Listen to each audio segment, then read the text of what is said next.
Good morning, good afternoon from wherever you're watching me from. As you can see today, we just changed their litter.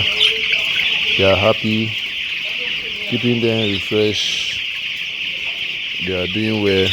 These are 1 week plus. They are not up to 2 weeks. They are 1 week and 3 days old.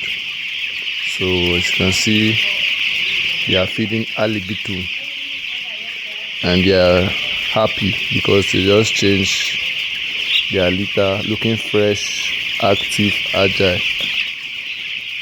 The next 2 weeks or 3 weeks, you will see the growth and changes. Advantage of changing your litter is to prevent the build-up of ammonia and also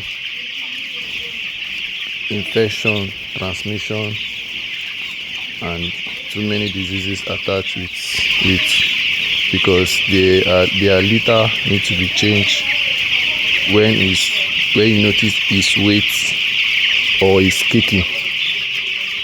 There you need to change your litter to prevent so many diseases, and also making you to spend more on drugs, thereby affecting your production.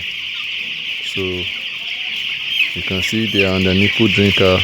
This is an automated drinker. You don't need to be fetching water. Everything is automated. Once you just fill up the tank directly from the source of the water supply, we supply to them evenly. Everyone, everybody, every death here is partaking. So thank you for watching.